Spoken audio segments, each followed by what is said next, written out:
Mula sa Far East Broadcasting Company, Philippines, narito ang isang programang tatalakay sa iba't ibang kaisipan ugnay sa ating kultura at mga kaganapan na ang magbigay ng liwanag sa usapin ng wastong katuruan at kaugalian. Kamalayan, kasama si Pastor Jebo Banzuelo.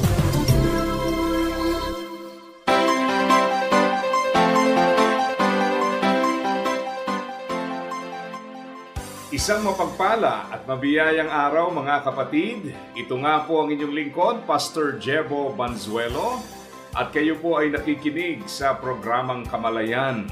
At tayo po ay nagpapasalamat sa muli na namang pagkakataon na tayo po ay magkasama-sama upang mag-aral ng salita ng Diyos. By the way, ang programang Kamalayan po ay napapakinggan sa FEBC Radio TV. Tayo po ay pwede ring mapanood sa Facebook Live at YouTube channel ng 702 DZAS FEBC Radio TV. Gayon din sa channel 185 sa GCTV. Yan po ay tuwing linggo, alas 7 hanggang alas 7:30 ng umaga. Kaya para po sa mga gustong balikan ng ilan sa ating mga nakalipas na episodes, sa aking pagkakaalam ay tumatagal po yan ngayon ng 30 days. Para pwede nyong balikan. So yan po ay pwede nyong subaybayan sa mga Facebook pages ng ilang mga piling istasyon po natin. At kasama na nga po dyan ang 702 DZAS FEBC Radio TV. Nais ko rin pong batiin ang aming nanay. Siya po ay nagdiriwang ngayon ng kanyang 80th birthday. Patuloy po kayong pagpalain ng Panginoon. At nawa po ang kalakasan ay patuloy na igawad at patuloy na kasiglahan sa pananampalataya. At syempre sa lahat po ng mga sumusubaybay, iba-iba ho, Yung iba nasa probinsya, nasa biyahe, nasa bahay. Hindi ko po alam kung ano po ang inyong activities ngayong Holy Week, pero maraming salamat sa inyong pagsubaybay sa ating pag-aaral. At syempre, dahil tayo po ay nasa pag-alala sa kamatayan ng Panginoon, yung ating pag-aaral po ay related pa rin dyan. Sapagkat gusto ho nating makita yung kaligtasan sangayon sa itinuturo ng Biblia. Yung salitang religion ay galing po sa Latin word na religare. Ang ibig sabihin po ay to reconnect with God. Kaya mapapansin nyo, ang iba't ibang mga relihiyon ay merong layunin na ang tao ay maiugnay sa Diyos. Ngayon, yung approach, iba-iba. At syempre, yung mga doktrina, paniniwala ay iba-iba rin. May mga nag-i-stipulate na gawin mo ito, sundin mo ito para ikaw ay maligtas. Yung iba naman po ang nagsasabi ay pagka ikaw ay naging kasapi o miyembro ng aming relihiyon, ikaw ay maliligtas. Pero sa Bible, kakaiba ang ating makikita dahil sa halip na sabihin na ang tao ang paraan para sa kanyang ikaliligtas, maliwanag pong sinabi sa atin sa Romans chapter 3 verse 23, ang lahat ay nagkasala at hindi umabot sa pamantayan ng Diyos. Kagaya po sa ilan sa ating mga nakalipas na pag-aaral, nakita natin na bagamat marami naman talaga ang sumasang-ayon na ang tao ay makasalanan, at yan naman po siguro by observing yung ating human behavior and human nature, nakikita po natin yan. Pero mahalagang maunawaan po mga kapatid na itong pagiging makasalanan natin ay hindi lamang dahil tayo po'y nakagawa ng kasalanan. Sa Bible po kasi pag ating tiningnan, hindi lang po ito yung mismong kasalanan na tayo ang may gawa. Kaya nga pagka define po ang kasalanan according to a Bible dictionary, it is any failure to conform to the moral law of God in act, attitude, or nature. So hindi lamang yung ating gawa, yung ating pag-uugali at pagkatao. So kaya nga kung maalala nyo ang Panginoon, tinanong siya tungkol sa kautusan.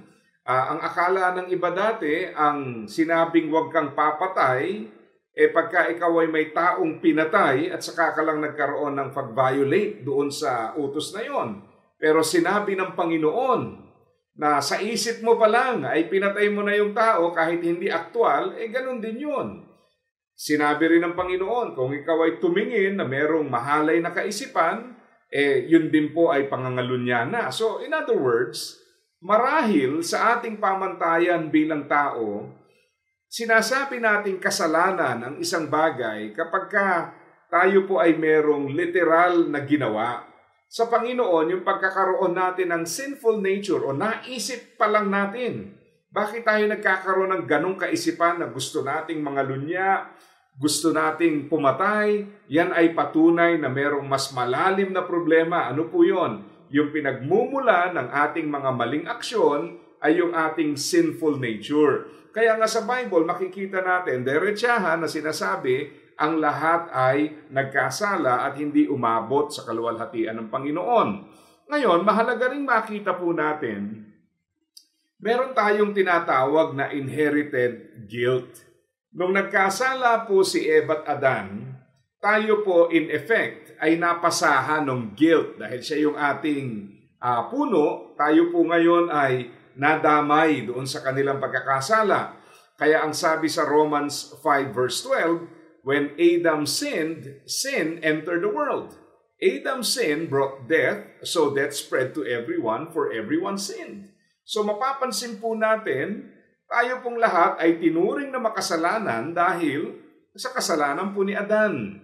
So, wag muna nating isipin na ano ba yung nagawa ko kaya ako makasalanan. Ang totoo po, bukod sa ating nagawa, bukod sa yun mismong tayo ang may kasalanang ginawa, maliwanag sa banal na kasulatan na meron na po tayong guilt sa harapan ng Diyos dahil po sa namana natin kay Eva at Adan. Ano pa? Ang isang problema pa yung tinatawag na inherited corruption. Ito nga, meron tayong sinful nature. Na ang ibig sabihin po nito, kaya tayo gumagawa ng mali dahil makasalanan yung pagkatao natin.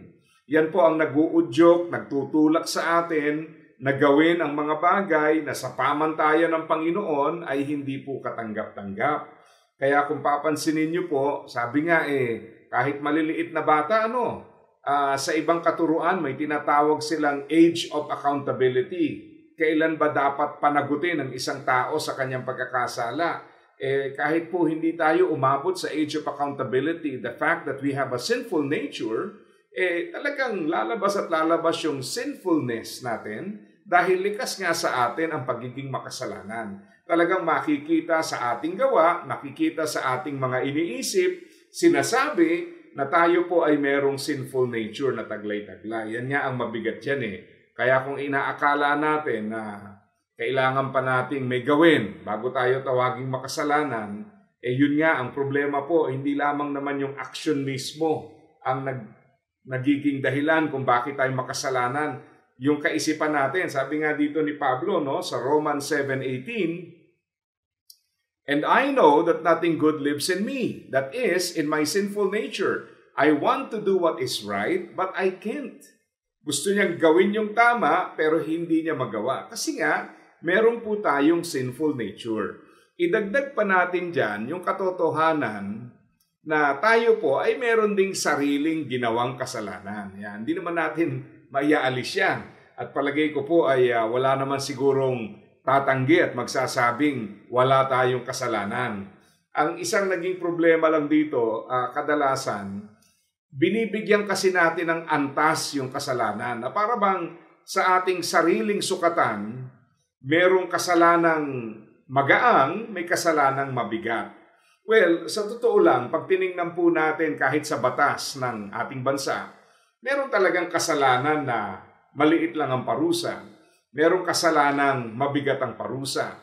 At kung ang pagbabasihan po ay yung bigat ng kaparusahan, para bang may antas nga ang kasalanan?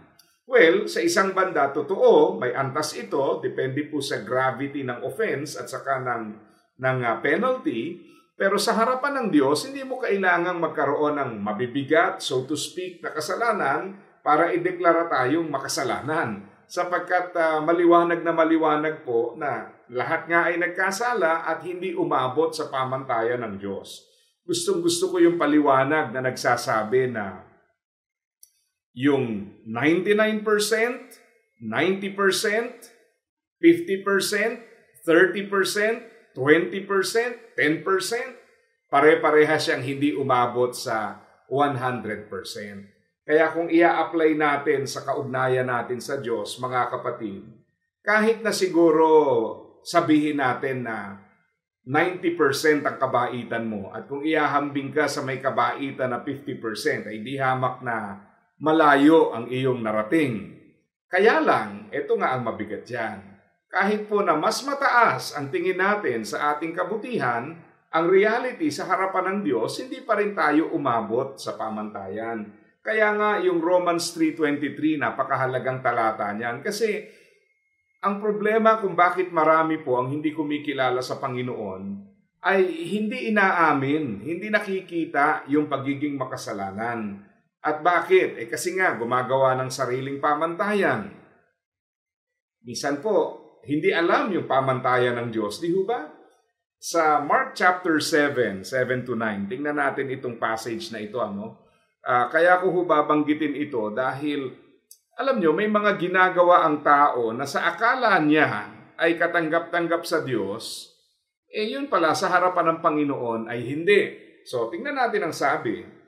Mark chapter 7:7-9. Walang kabuluhan ang kanilang pagsamba sa akin dahil ang mga tinuturo nila ay mga utos lang ng tao. Sinusuway ninyo ang mga utos ng Diyos at ang sinusunod ay ang mga tradisyon ng tao. Sinabi pa ni Jesus, mahusay kayo sa pagpapawalang bisa sa mga utos ng Diyos para masunod ninyo ang inyong mga tradisyon. Tingnan niyo yan dalawang perspektibo, yung pagtingin ng tao sa kanyang sarili at kanyang mga ginagawa at yung pagtingin ng Diyos. Ngayon, ang sabi ng Panginoon, walang kabuluhan ang kanilang pagsamba sa akin. Kung alam ng tao at tanggap niya at kanyang kinikilala na yung kanyang ginagawa ay walang kabuluhan, bakit pa niya gagawin? Kasi itong mga taong ito, ang akala nga nila may kabuluhan, may saysay ang kanilang ginagawa. Ngayon lang Holy Week, alam natin, maraming tradisyon sa ating bansa na pag tinanong mo kung bakit ginagawa, andyan po ang mga religious activities na kung talagang titingnan natin sa banal na kasulatan ay wala naman pong sinasabing dapat gawin iyon. Pero ang tingin ng iba sa kanilang paggawa noon ay mas malapit sila sa Diyos, nakakabawas daw sa kasalanan o kaya ay mas nakakasunod sila. Pero ang sabi nga ng talata, isinantabi ninyo yung utos ng Diyos para bigyang daan ang utos o turo ng tao. Sinusuway nyo ang utos ng Diyos at ang sinusunod nyo ay mga tradisyon ng tao. Tingnan nyo yan sa tingin ng mga taong sumusunod sa tradisyon, masunurin sila. Pero sa pamantayan at sukatan ng Diyos, sinusuway nila ang pamantayan ng Panginoon. So nakita niyo yung malaking problema. Sa isang banda, akala sumusunod. Sa kabilang banda, ang sinasabi, kayo ay sumusuway. Kaya yun nga ang problema natin. Paminsan po, gumagawa tayo ng mga pamantayan na para bang dahil sa ignorance natin sa tunay na pamantayan, hindi natin namamalayan na galit na pala ang Diyos, hindi na pala kinatutuwa ng Diyos ang ating ginagawa, pero nandun yung feeling na relihiyoso ako. Ayos tong aking ginagawa. Pero sang-ayon nga sa passage, pinawalang bisa nyo yung utos ng Diyos para masunod ang inyong mga tradisyon. Wala hong masama sa lahat ng tradisyon. Ibig lamang sabihin, kung ito ang salita ng Diyos, dapat po, yun ang gamitin para scrutinize natin yung ating tradisyon. Hindi po yung tipong yung tradisyon ay ipapalit natin sa salita ng Diyos. Kaya nga sabi rito, walang kabuluhan ang kanilang pagsamba sa akin. Kung iisipin mo nga, binabanggit dito, pagsamba. Hindi naman sila gumagawa ng masama, pero dahil nga yung kanilang ginagawa ay hindi nga katanggap-tanggap, ang dating sa Panginoon, ito po ay pagsuway. Kaya mapapansin mo, yung akala mong ginagawa mo para mapalapit sa Diyos, ang totoong epekto pala, ito ay paglayo sa ating Panginoon. Isa pa, yung tinatawag pong idolatry. Ano po? Sa banal na kasulatan, ito po ay ayaw ng Panginoon. Ngayon, ang mga taong gumagawa nito, kung titingnan niyo po sa Romans chapter 1, ano po?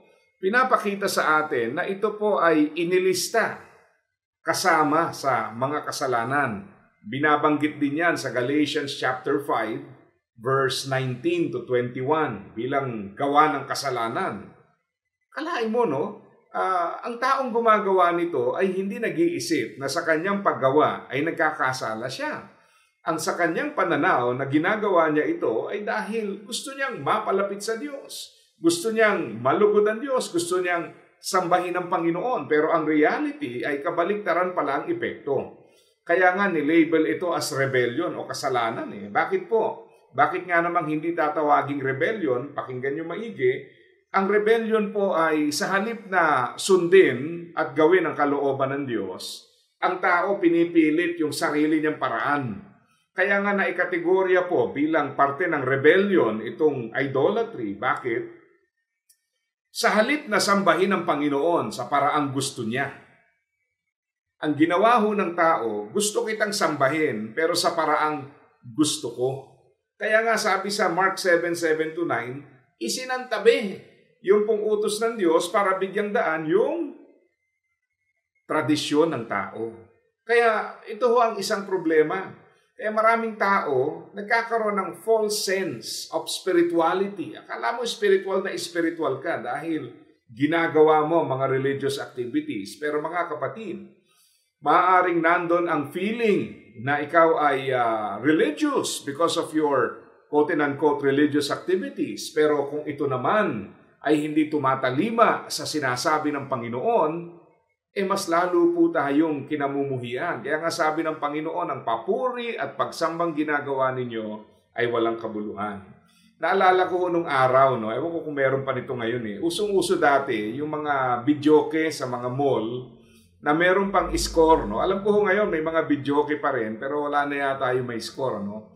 Ngayon, meron pong isang mall dati na madalas po ako nagpupunta ron dahil malapit sa aming eskwelahan. Meron hong naglagay ng videoke sa gitna at meron pong kanta ng kanta na merong isang supot na napakaraming barya. At dahil ang taas-taas po talaga ng score niya, talagang lagay siya ng lagay ng barya, kanta siya ng kanta doon.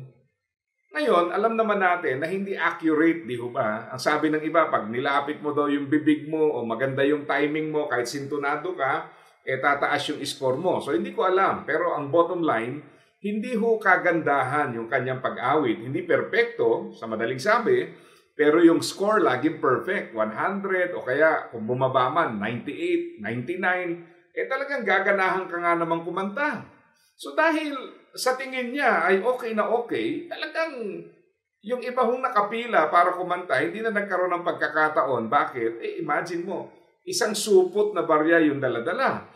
Merong maling kaisipan na dahil mataas yung score, okay itong ginagawa ko.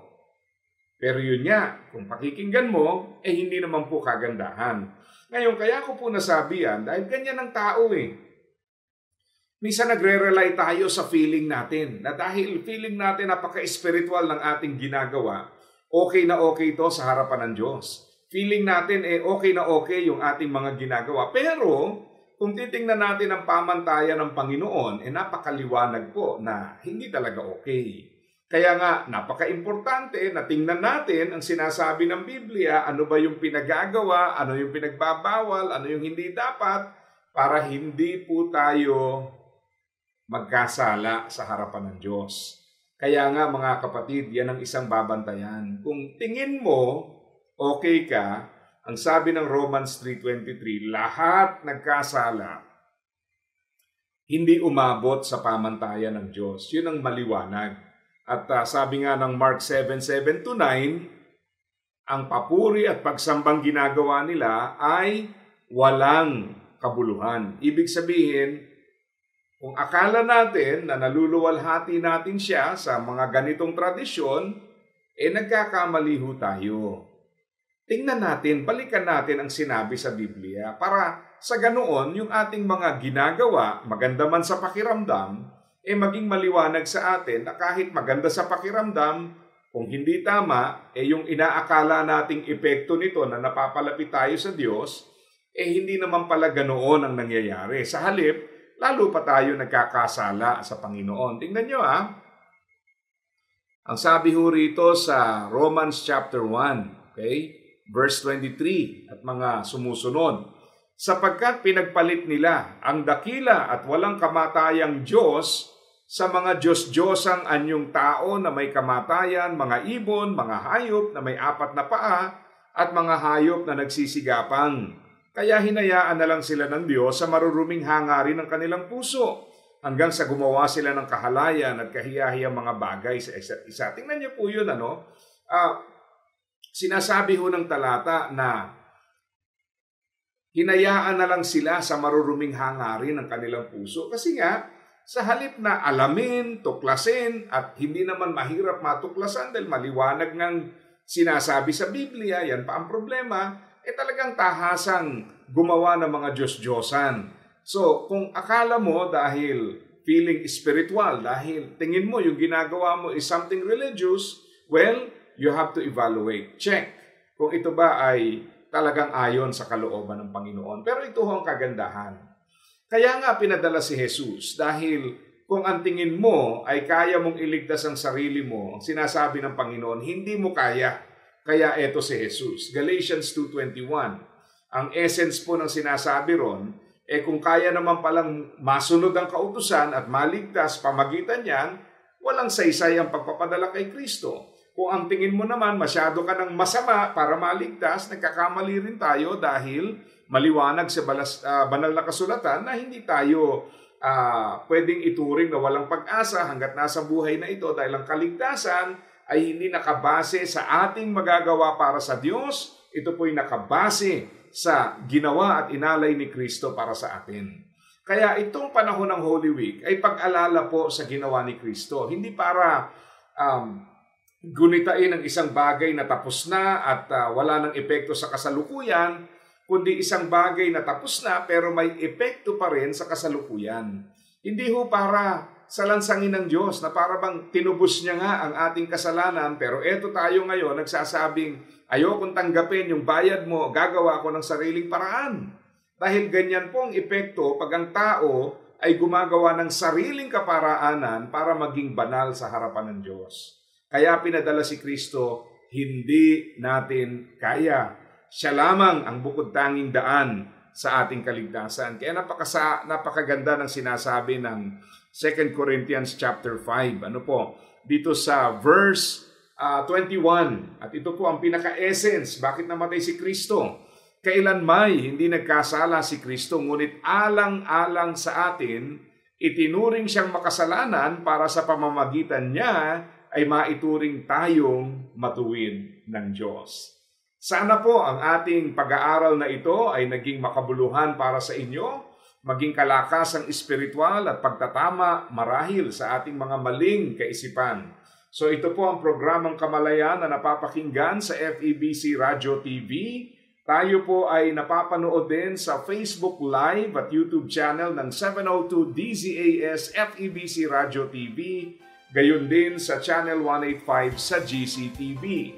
Ito nga po ang inyong lingkod, Pastor Jebo Banzuelo, pansamantalang nagpapaalam at nagpapaalala sa bawat isa na ang buhay na ginagamit ng husto at wasto ay walang pagsisisi pagdating sa dulo. God bless po sa inyong lahat. Iyong napakinggan ang Kamalayan.